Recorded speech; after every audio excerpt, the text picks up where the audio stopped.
más el relato de mis viejos exiliados y de la lectura, pero yo no creo que pueda existir complicidad frente al terror.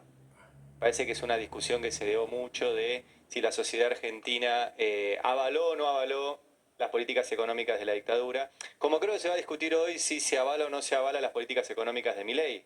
Alguien te dirá, lo votó el 56%, sí. Dijo que iba a ajustar, sí, pero no dijo que iba a ajustar de esta forma. O sea, no creo que nadie avale estas políticas económicas al pie de la letra, como creo que si le preguntás a todo el mundo, nadie avala hoy robar bebés. No, por Creo que son supuesto. más complejas Por supuesto. las Ya discusiones, hubo una pero respuesta del gobierno, hay un tuit de Cerimedo, sí, ¿no? Lo podemos mostrar. sí, Fernando Cerimedo, que es una suerte de vocero sí, de Es el vocero jefe de los inoficial, sí, ¿no? El que maneja los trolls. dice cruzan cualquier límite, cómo van a inventar una cosa así, citando justamente el comunicado de hijos. Pero quería ir a algo que es, eh, me disparó lo que dijo Adrián. El gobierno necesita de estas cosas también, porque Claro. esto mete miedo y mete terror. Y algo que vos dijiste que es clave, que es, todavía no sabemos qué pasó. O sea, las tres hipótesis son, lo ordenó el gobierno, lo hizo una banda de la AFI como operación propia, o lo hicieron un par de lúmpenes como el atentado contra Cristina. Sí sabemos que el gobierno generó el contexto para que esto suceda. Y ahí hay y ahí hay un gran tema que es que lo específico del ataque a mí me hace pensar en su planificación. ¿Por qué digo lo específico? Es atacar a una militante, mujer, de una agrupación que es la renovación generacional de la lucha por memoria, verdad y justicia, como es Hijos. Ese detalle que vos marcás, Y me parece que está muy bien pensado en términos de terror. Porque no fueron contra las madres o contra las abuelas, fueron contra los hijos. Que ya quedan pocas y están muy viejitas. Sí. Exacto. Y el es colectivo un- de mujeres es el primer colectivo agredido mujer, de la exactamente. gestión Milei. Si uno hace un repaso de todos los colectivos agredidos, que a esta altura ya quedan menos no agredidos que agredidos, pero el primer colectivo agredido de la gestión Milei fue el colectivo de mujeres. Y las provocaciones más severas en términos de política pública, desde el punto de vista simbólico, incluso, por ejemplo, la supresión del Salón de las Mujeres el Día de la Mujer Trabajadora, tiene al colectivo de mujeres como principal víctima. No es casual que el mayor despliegue de crueldad, lo veíamos recién en los testimonios del juicio de las juntas, Era hacia la mujer. era hacia las mujeres. Laura. No, que siempre que hay, o que, vamos a poner estos términos, alguien se reivindica en una guerra, el cuerpo de la mujer se utiliza como arma en esa guerra. Y yo creo que ellos, inclusive en este gobierno, se reivindican en una guerra. Es lo que en la extrema derecha hemos escuchado que hablan de la guerra cultural. Y para mí, cuanto peor le vaya económicamente a la Argentina, y cuanto peor esté el malestar en la calle, más van a recurrir a dar la guerra cultural. Pasó con Bolsonaro, pasó con Trump, especialmente les pasó en la pandemia. Cuanto más hacían agua porque no sabían cómo controlar una pandemia, porque no creían en la ciencia, era la única manera de tratar de gestionar como se pueda una pandemia, iban por lo que ellos llaman una batalla cultural. Y en Argentina la batalla cultural está muy vinculada a la lucha por memoria, verdad y justicia y por la lucha de los derechos humanos. Quizás en Estados Unidos está menos vinculada a eso, está más vinculada al movimiento de derechos civiles de los negros, digamos, cada país tiene su especificidad, pero todas las extremas derechas apuntan a eso, porque eso es lo que los aglutina, eso es lo que, por ejemplo, cuando decimos que Milei es una consecuencia, un efecto de la movilización que explotó con la pandemia, también creo que es un movimiento especialmente de las bases de los más jóvenes, de una reacción a la salida del feminismo a las calles. Sí, sí, claro. Muchos de estos jóvenes que nosotros vemos hoy, que se identifican como libertarios y mileístas, te cuentan que empezaron a militar en contra del aborto. Que básicamente se sienten desafiados por el colectivo de mujeres, por pérdida de privilegios, Cosa que ya se ha discutido, pero no evidentemente con profundidad. Y cala tan fuerte esta... yo veía el graf el otro día del editorial que hiciste de la derecha ganó la guerra cultural. Y también me parece que parte de esa victoria tiene que ver con que desde el progresismo se esté poniendo en duda si se perdieron las elecciones porque decíamos chiques.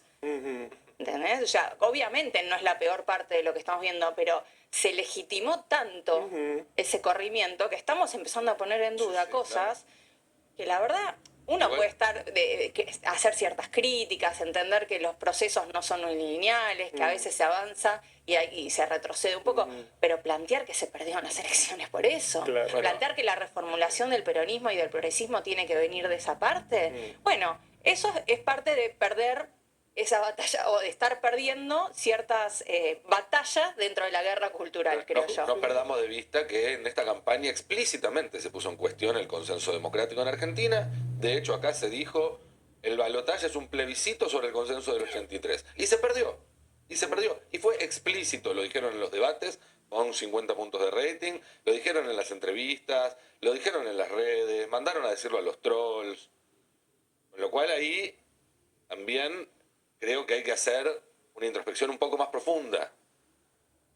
Sí, pero Porque si hay a 40 años de la recuperación democrática, se fue un plebiscito para justamente ver si la sociedad argentina aprobaba o no esa democracia, y se perdió 56 a 44, es porque había un montón de cuestiones que dejaban mucho de desear de qué le brindó la democracia a la sociedad argentina en estos 40 años. Y no estoy diciendo que la democracia sea mala, por el contrario, estoy diciendo que tiene que ser mejor, que hay que brindar, hay que ofrecer una democracia de mayor calidad y que se sienta no solamente una vez cada 2 años cuando vas a votar, sino todos los días. Y complementar con aquella promesa, compromiso de Alfonsín de que con la democracia se coma, Sí. se eduque. Sí. Claro. Igual yo ahí- Completarla y actualizarla, Guarda porque porque pasaron 40 digo, años sí, sí. y los Pero intereses yo- son compuestos. Guarda Digo, porque con lo de- complementarla ya daríamos un paso importante. Lo de Cerimedo puede ser un inicio y que alguien le diga no, por ahí no.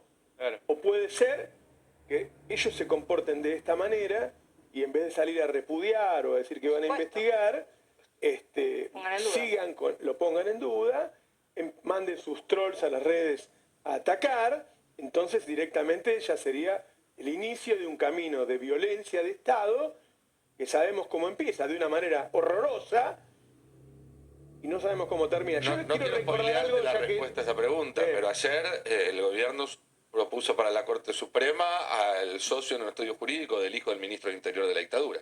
Claro.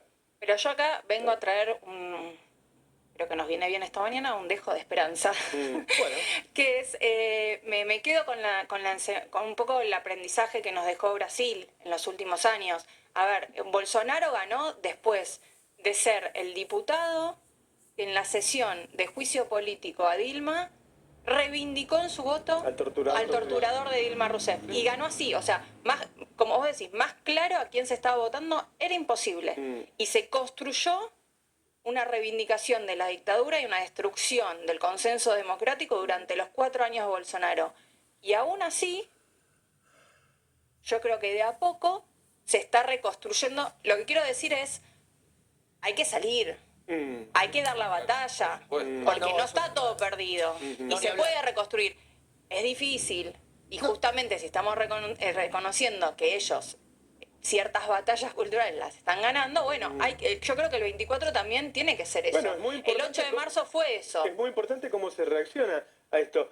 Hablemos un poquito de la sociedad, qué pasaba en la sociedad durante la dictadura. Bueno, mientras había gente que era chupada, había gente que tenía que exiliarse, gente que por ahí hoy encontraste en distintos bandos, ¿no? Digo, estaba Norman Brisky y exiliado o escondido en realidad acá en Argentina, es donde vivía yo, y estaba Brandoni. Estaba Brandoni, sí. Digo, ¿no? Y había muchos argentinos, serían los abuelos de los de hoy, que ponían una bandera en el auto, una bandera argentina, ¿sí? Celeste y blanca, que decía somos derechos humanos, porque en el exterior se estaba denunciando la violación de los derechos humanos. lo que el en la gobierno Argentina. llamaba en ese momento, la dictadura llamaba la campaña anti-argentina, que básicamente... La regalaban en la revista Gente, en la revista Para Ti. Exactamente, ¿Sí? en los Hoy, medios... quiero decir, hoy quizá en La Nación Más veamos la metáfora de ese somos derechos humanos y te lo regala la Nación Más hoy a la noche. ¿Sí? Podría hacerlo, perfectamente. Bueno. Podría ser la editorial. Ahora, espera que quiero terminar con esto. Cuando termina la dictadura, eso lo pueden ver también en la revista, en la película de 1985, está Moreno Campo dice que la madre era amiga de Videla. Cuando la madre ve estos testimonios, lo llama y le dice, es mi amigo, pero esto es horroroso, lo odio y qué sé yo. A partir de ahí, los poquitos que quedaban, que estaban a favor de la dictadura, se que llamaron a silencio absolutamente. Tardó mucho la democracia después en avanzar sobre eso, porque el menemismo los indultó y qué sé yo. Pero jamás pensamos que iba a haber un gobierno que iba a poner en duda algo que nadie tiene dudas. Yo le escuché a Marcela Pagano el otro día y dijo, no, porque Villarroel me hizo ver otra visión de la historia. ¿Qué otra visión? Si están los testigos ahí. Ojo digo, con eso, Roberto, porque es lo que viene este fin de semana. Viene una intención de reversionar. Bueno, va a haber un comunicado del gobierno nacional que no se sabe si lo va a leer directamente Villarroel o si va a estar escrito nada más, donde dan la versión de la historia. Entiendo que va a ser una pieza audiovisual que está confeccionando Santiago Oria, que es el cineasta de Milei. Está el Tata Joffre. Y está, sí, la versión indica Tata que está Joffre el Tata para el- Joffre y la Claro, Braña, ¿no? La Braña es un... O sea, van a poner a la sociedad argentina a discutir algo que estaba saldado, ¿se entiende? Bueno, ese es el detalle. Y por eso... Pero no estaba tan saldado, perdón, quiero decir algo del Tata Claro. Joffre, porque por ahí no es muy tan conocido. pocos, eran muy pocos. ¿Qué?